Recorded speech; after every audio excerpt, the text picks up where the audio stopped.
So, all right, you feel kind of squared away with the antidepressant. You feel like you understand how to use that, and that's been working fine for you. Yeah. Okay.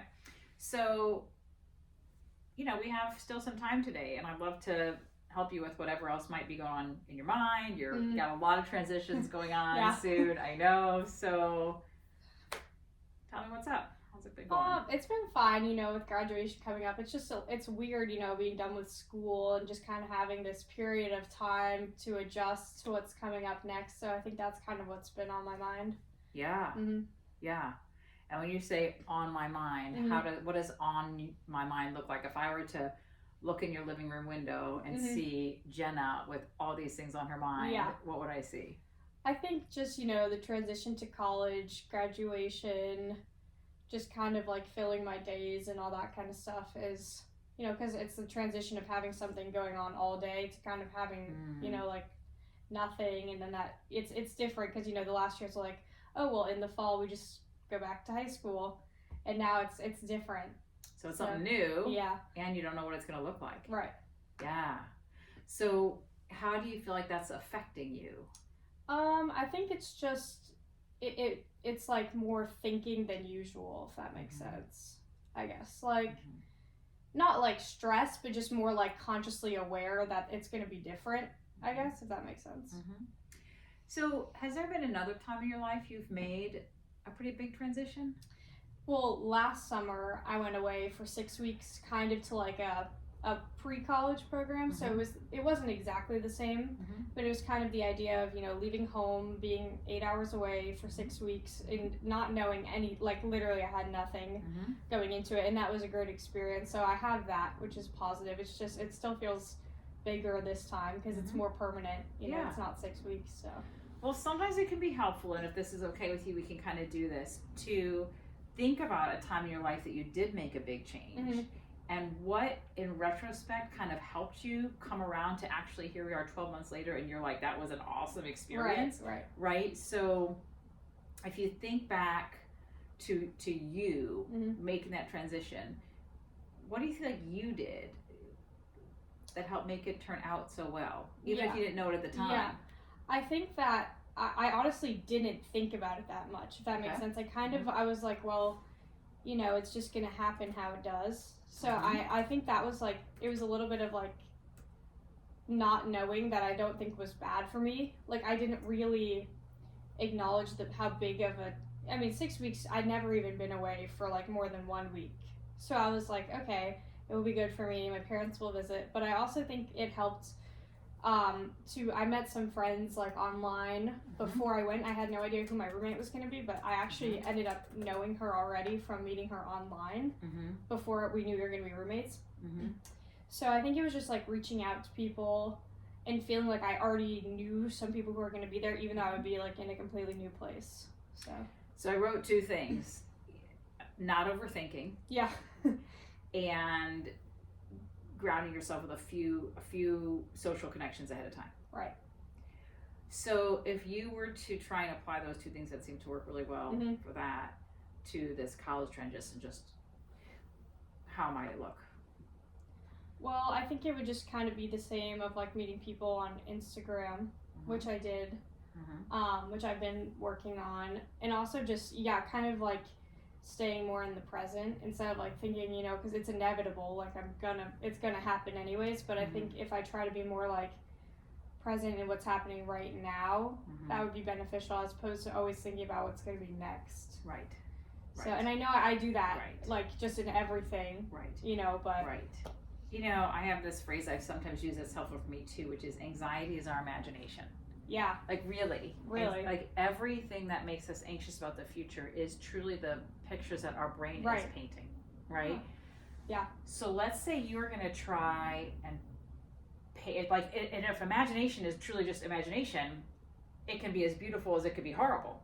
Right? Because we don't have any idea yet. Right? Yeah. So let's say we were going to paint a picture of that first week or 2 being great, imagining great. What would great look like? Well, I think it would just like getting along with my roommate, liking my room, like meeting people, maybe trying to join a sorority, doing all that stuff. You know, knowing where my classes are, getting kind of just acclimated. I'm not expecting necessarily for it to be like, oh, I'm perfectly 100% like adapted to the change right when I get there, because obviously I feel like no one is. Right. But just knowing that, like, accepting the fact that it takes time to get used to it, but still like having fun and meeting people while I'm like kind of adapting. So out of those things you said, knowing where my classes are, joining a sorority, liking how my room looks, you said getting on with your roommate.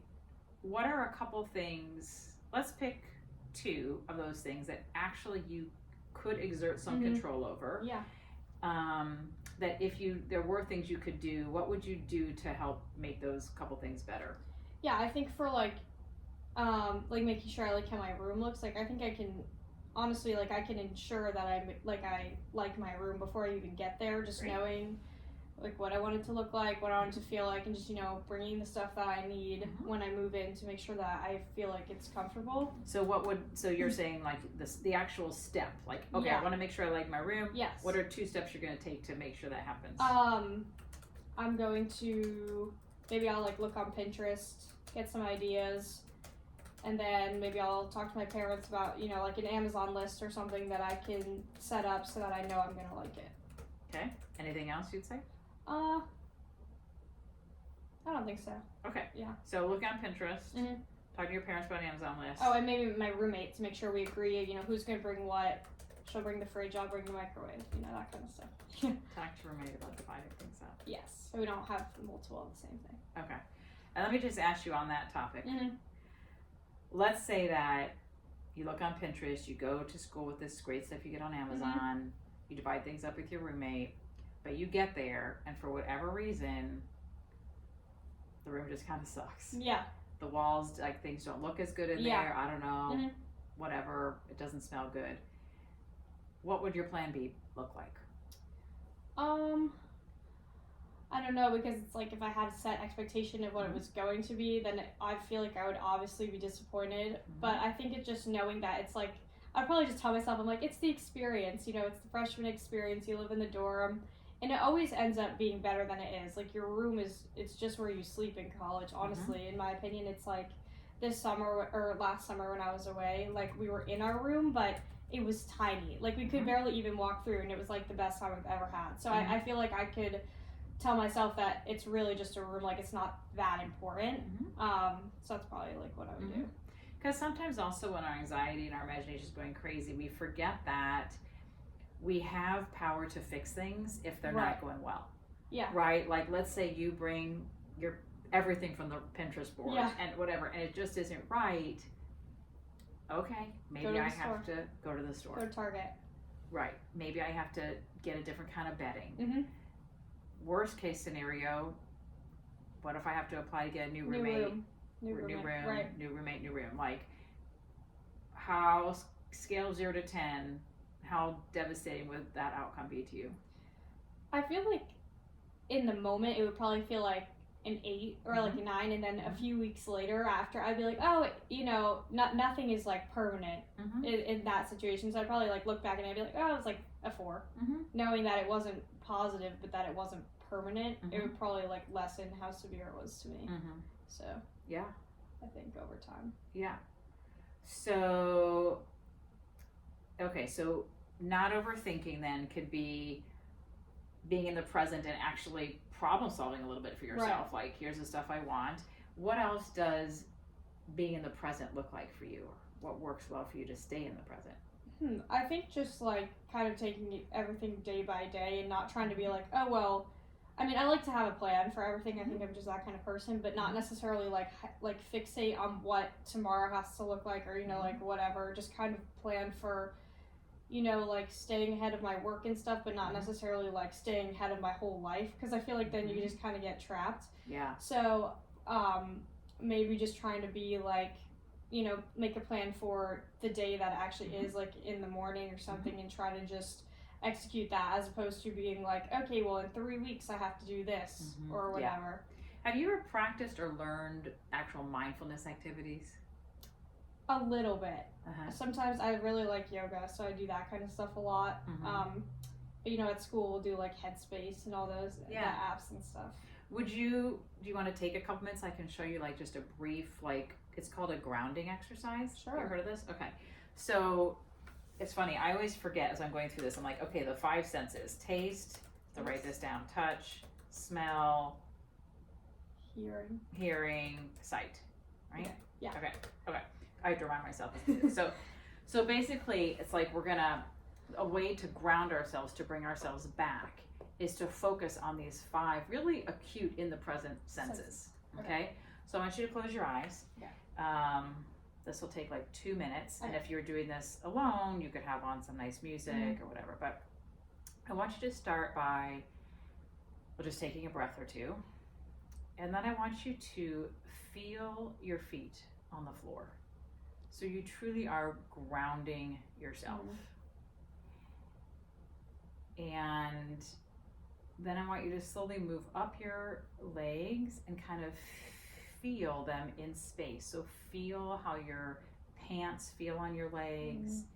Feel how your legs feel on the chair. Go up your body and kind of feel where you're positioned on the chair. And as you're doing this, you're just breathing nice and slow. And I want you to kind of imagine that you are up above yourself, kind of looking down on yourself, and you just see yourself in this current physical space. And take a moment, and now we're going to use all these senses. And I want you to try and smell, like, what does this space where you are in this moment really smell like?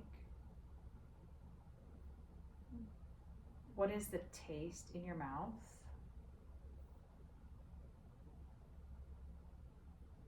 What do you hear around you?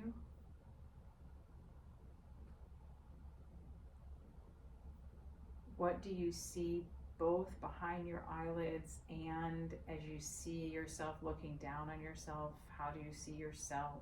What are you wearing? What does your chair look like?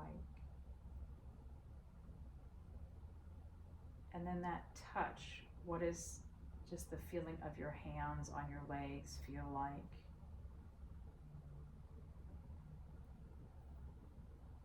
And I just want you to sit for about 30 seconds quietly in this grounded space with real awareness in this moment of what's going on with all of those senses.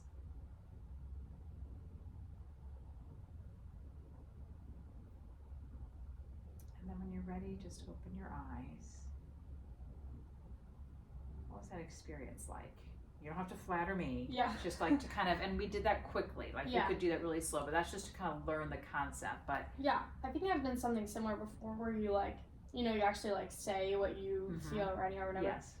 But I like the idea of like looking, like if I wasn't me, but if I was like looking at me and just kind of seeing like the stillness. I thought that was nice. Just kind of just not the like actual nothingness that I feel like was happening. I appreciated that. Yes. Even though arguably there's a good amount happening actually, because you were thinking about all those things. Right. So things like that, and I think you're right on with Headspace. There's tons of apps for this. Right. There's meditations you can listen to. You guys have Peloton. Yeah. You listen to Peloton. To just remind yourself when my brain starts going down that panic mode, it's my imagination. It's our brains tell stories. That's how humans remember events, think about events. So if you think about it, when you picture the future, you see this whole vision. You see this whole story, right? So to remember, like, that's just an image my brain is showing me, right? So 2 things can happen. 1, you can paint it however you want. Right. But 2, you can also say, hold on, I gotta like go back a few chapters in the book. Right. Right? Yeah. And then the other thing that you said had been helpful in the past was reaching out to a few friends. Is that something that's a reasonable thing to do? Yeah, I've already met, I mean, a few kids from my school are going there, so I already know I'll have some people that I know, which is even more than I had last time. Like, I literally knew no one. And I already know my roommate, so that's nice. And I just, I have followed some people on Instagram, so I don't feel like I'm going in blind. So. and I'll probably continue to do that more. I was going to say, are there any specific steps, like let's say between now and next time we met, that you could take that would make you feel like, okay, I'm actually doing these couple things to make me feel like I know a few people? Yeah, well, I think like making sure I know more people, just maybe like actually instead of just following each other, like having a conversation, like trying to establish some actual friendships before I get there would be good for me. And then maybe even like starting that Pinterest board, or like talking to my roommate about, you know, starting to get ideas about the room and that kind of stuff might be some things I do. Okay. Yeah.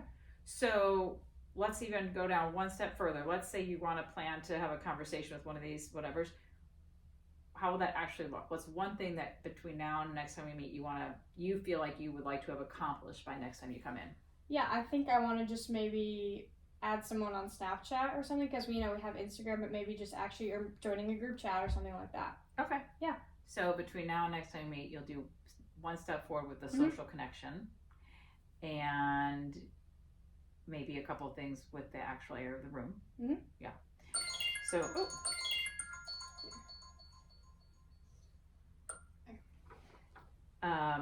So, all right. So we've talked for 50, 20 minutes today. What do you feel like you're kind of taking out of coming in today to inform your week? What are you thinking about? Do you want to work on? And also just how do you feel better having come in today? Yeah, I think it just is. I'm going to try to focus more like on staying present, like we talked about, maybe doing some of that mindfulness stuff. Instead of just like always thinking about it, just kind of think about what I'm doing right now. And I think that's helpful. And also like all the stuff, the actual steps we talked about, it's actually like providing a solution to those problems. So I think that makes me feel better than before, because before I didn't really have any solutions. And now that I do, I think I have more tools to actually solve the problems instead of just like always thinking about the problems. Yeah. So, because I mean, now I know that they can be fixed. Yeah. Yeah. Great. Okay. And well, so I sent your Prozac to the pharmacy also, and then I guess we'll meet again in about 4 weeks. Sounds good. All right. Thanks for coming in. Thanks. That was good.